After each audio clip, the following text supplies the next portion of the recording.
السلام علیکم ورحمۃ اللہ وبرکاتہ۔ امید ہے آپ سب خیریت سے ہوں گے۔ اساس و نحو کے لیکچرز لیٹ ہونے کے لیے میں معذرت چاہتا ہوں، کچھ مصروفیات کی وجہ سے لیکچرز ریکارڈ کرنے میں کچھ مسئلہ ہو رہا تھا۔ خیر انشاءاللہ آج سے ہم ریگولر کوشش کریں گے کہ ہم روزانہ اس کا ایک لیکچر لیں تاکہ ہم جلدی سے جلدی جو ہے وہ اس کتاب کو کور کر سکیں۔ اساس الصرف کا دوسرا سبق ہے کلمہ کا بیان۔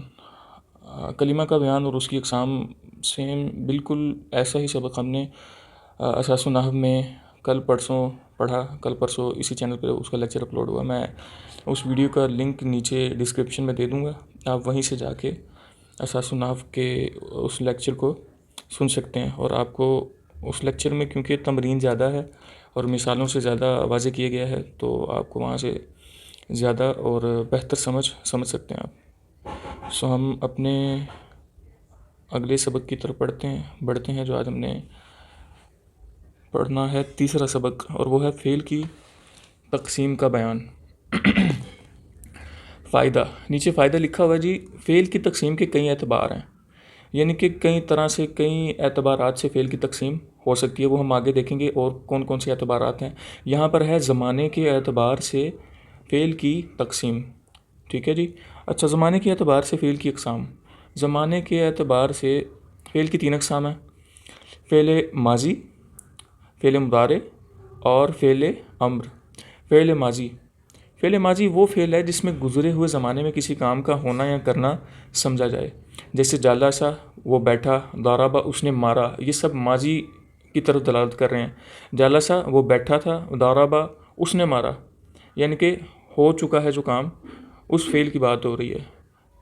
آگے ہے جی فعل مضارع، وہ فعل جس میں موجودہ یا آنے والے زمانے میں کسی کام کا ہونا یا کرنا سمجھا جائے، جیسے یجلسو وہ بیٹھتا ہے یا بیٹھے گا، ٹھیک ہے جی، ترجمے سے واضح ہو گیا، وہ بیٹھتا ہے یا بیٹھے گا۔ اور آگے یضربو وہ مارتا ہے یا مارے گا۔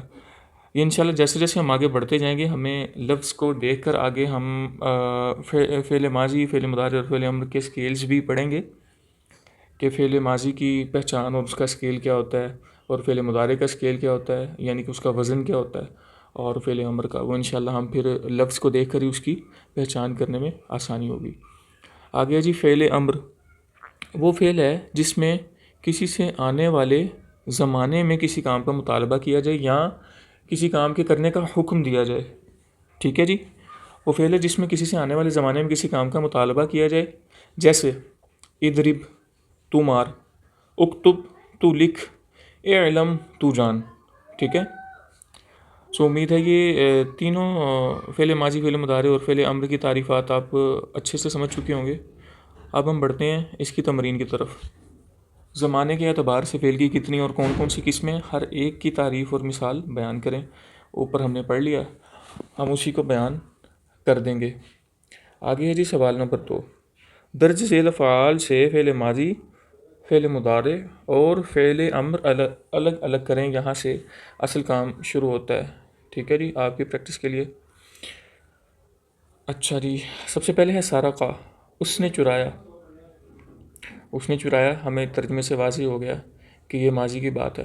آگے ہے جی رابطہ، اس نے ملایا، یہ بھی فعل ماضی ہے۔ آگے ہے جی قربا، وہ نزدیک ہوا، یہ بھی فعل ماضی ہے۔ آگے ہے جی او بسط، تو پھیلا، ابھی ہم نے اوپر پڑھا جس میں کسی کام کے کرنے کا مطالبہ کیا جائے یا کسی کام کا حکم دیا جائے وہ فعل امر کہلاتا ہے، تو یہ ہے جی فعل امر۔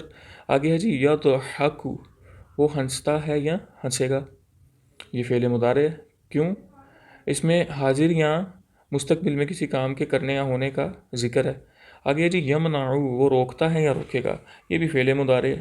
آگے ہے جی یرجع، وہ لوٹتا ہے یا لوٹے گا، فعل مضارع ہے۔ ینزل، وہ اترتا ہے یا اترے گا، یہ بھی فعل مضارع ہے۔ آگے ہے جی اذهب، تو جا، فعل امر ہے۔ اطلب، تو طلب کر، یہ بھی فعل امر ہے۔ یأخذ، وہ لیتا ہے یا لے گا، یہ بھی فعل مضارع ہے۔ اور آگے ہے یلبس، وہ پہنتا ہے یا پہنے گا، یہ بھی فعل مضارع ہے۔ امید ہے مثالوں سے آپ کو مزید واضح ہو چکا ہوگا فعل ماضی، فعل مضارع اور فعل امر کی تعریفات اور زمانے کے اعتبار سے فعل کی تقسیم۔